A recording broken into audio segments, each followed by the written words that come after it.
Hola, ¿qué tal? ¿Cómo están? Estas son las noticias más interesantes en la política mexicana, a mi opinión, de lo que va de este 17 de julio. Primera noticia, el Poder Judicial realmente está en crisis por esto de la reforma al Poder Judicial y ahora un juez de Yucatán llamado Marco Antonio Beltrán hizo un llamado a Estados Unidos y a la ONU para defender según la democracia en México, así también pidiendo una intervención en un sentido de hacer un llamado al gobierno de Andrés Manuel López Obrador, en este caso, y al teclado de Sheinbaum, para no seguir con esta reforma, que según él, esta reforma al Poder Judicial pues va a causar un desastre y va a traer el autoritarismo y una dictadura a México. Y también este juez, o sea, es increíble lo que dice, que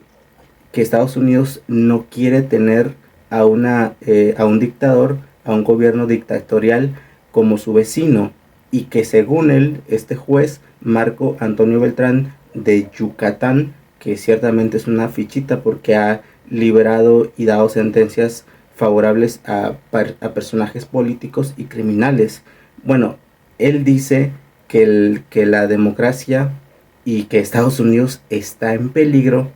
por esta reforma al Poder Judicial. O sea, este juez realmente está asustado. Y en sí, yo diría todo el Poder Judicial está asustado por esta reforma, en donde ciertamente se tendrán que ir como más de 1.600 jueces federales, que él es un juez federal, este juez de Yucatán, tendrán que irse o tendrán que someterse a un escrutinio público, o sea, una elección, que ahí ciertamente pues saldrán a flote o se ventilarán ciertas decisiones, ciertas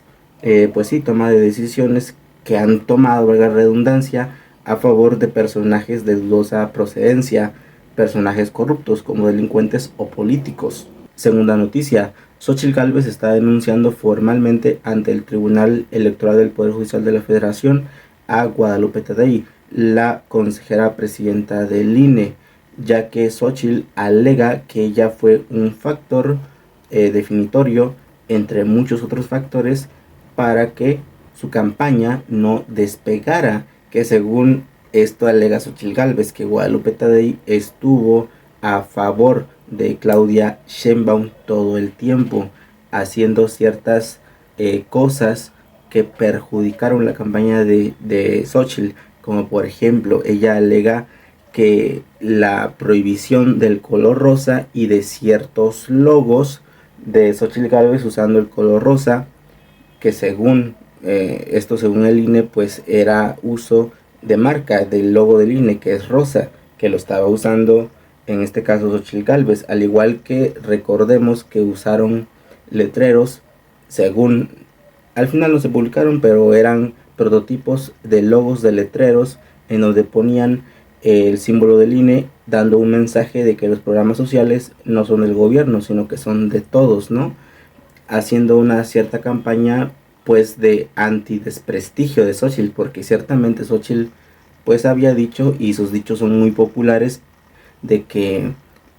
los programas sociales son para flojos, que no sirven de nada. O sea, prácticamente Xochitl Gálvez está repartiendo culpas a todos, a la oposición, a Tadei, a su campaña, a su equipo de campaña, a Alito, a Marco, a Zambrano, a todos prácticamente. Y también algo que se me olvidó decir es que Xochitl está diciendo que Guadalupe Tadei la amenazó, lo cual no hay ninguna evidencia al respecto. Según lo más fuerte es esto de la prohibición del color rosa, que Xochitl alega que esto cortó cierta motivación ciudadana para seguir con la campaña, lo cual no tiene sentido alguno. Tercera noticia, ya se acaba el sexenio del presidente Andrés Manuel López Obrador y con ello también surgen y están surgiendo nuevos libros al respecto de sus cercanos y de los opositores, de los chayoteros, a algunos que están publicando cómo fue el sexenio del presidente de México, de Andrés Manuel López Obrador, que algunos lo catalogan como el sexenio pues más violento, y obviamente hacen interpretaciones, cuestiones, títulos muy llamativos para hacer más ventas de sus libros, y con ello también sale un libro que a mi percepción va a ser muy interesante, el cual es el libro de Beatriz Gutiérrez Müller, la esposa del presidente de México, en el cual este libro aún todavía no ha salido. Ya hay ciertos cuestionamientos, ciertas cosas que dicen que va a salir sobre la vida del presidente de México y cómo fue, según ella, vivir día a día, del día a día en lo personal y en lo profesional del presidente de México, y también toma de decisiones que ciertamente como matrimonio pues se hablaban, y demás cosas sobre ella en este caso, que este libro se llama Feminidad Silenciosa, si no mal me equivoco, que lo más interesante a mi percepción pues va a ser qué va a contar al respecto,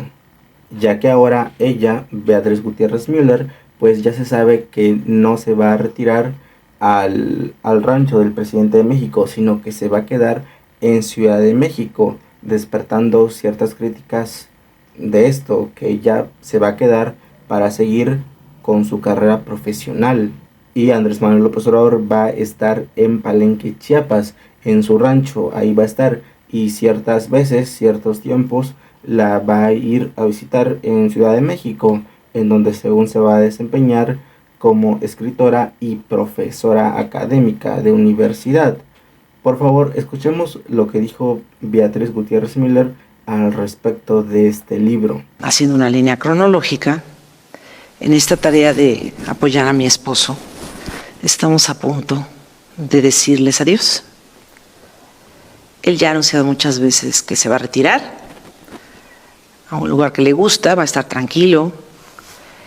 Y pues yo tengo que continuar. Tenemos un hijo chico, hay todavía que apoyarlo mucho y seguir la vida. Y en este cierre, preparado y reflexivo, me aboqué a escribir,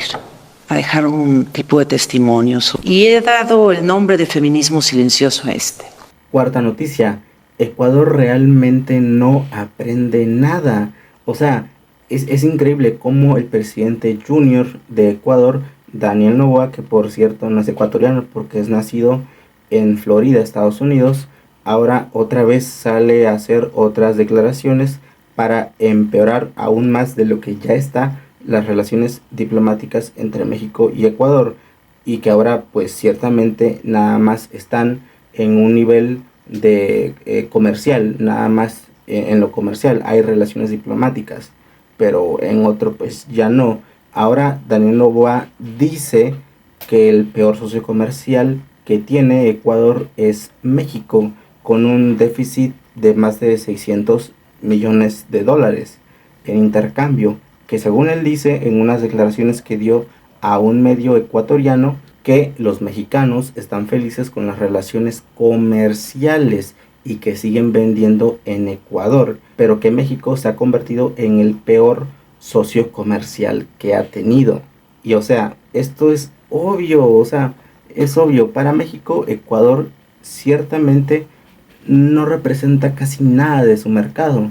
Obviamente hay que diversificar, no solamente Estados Unidos, pero Ecuador no representa básicamente nada. En cambio, Ecuador para México es de sus tops 10 mejores mercados, vaya, para que tenga una magnitud de la diferencia de exportación y de importación. En el 2023, Ecuador exportó a México productos por más de 202 millones de dólares. Y México importó, o sea, productos hacia Ecuador, más de 700 millones de dólares. Y de los productos que más exporta Ecuador hacia México son productos como minerales, granos, algunos metales, plástico, azúcar y confitería. Y los productos que México manda a Ecuador prácticamente son productos farmacéuticos, electrodomésticos, vehículos, refacciones. Son productos más sofisticados. Y con estas declaraciones de Daniel Noboa, este junior, que es presidente de Ecuador, pues ciertamente no abona. En vez de eso lo empeora. Y ahora Claudia Sheinbaum, con cierto respaldo del presidente de México, en sus decisiones ya dijo que no piensa tener un vínculo pues estrecho con el presidente de Ecuador hasta que se resuelva en la Corte Internacional de Justicia sobre esto. Antes de eso pues no va a haber nada. Por favor, pónganme en los comentarios qué opinan al respecto de todo esto.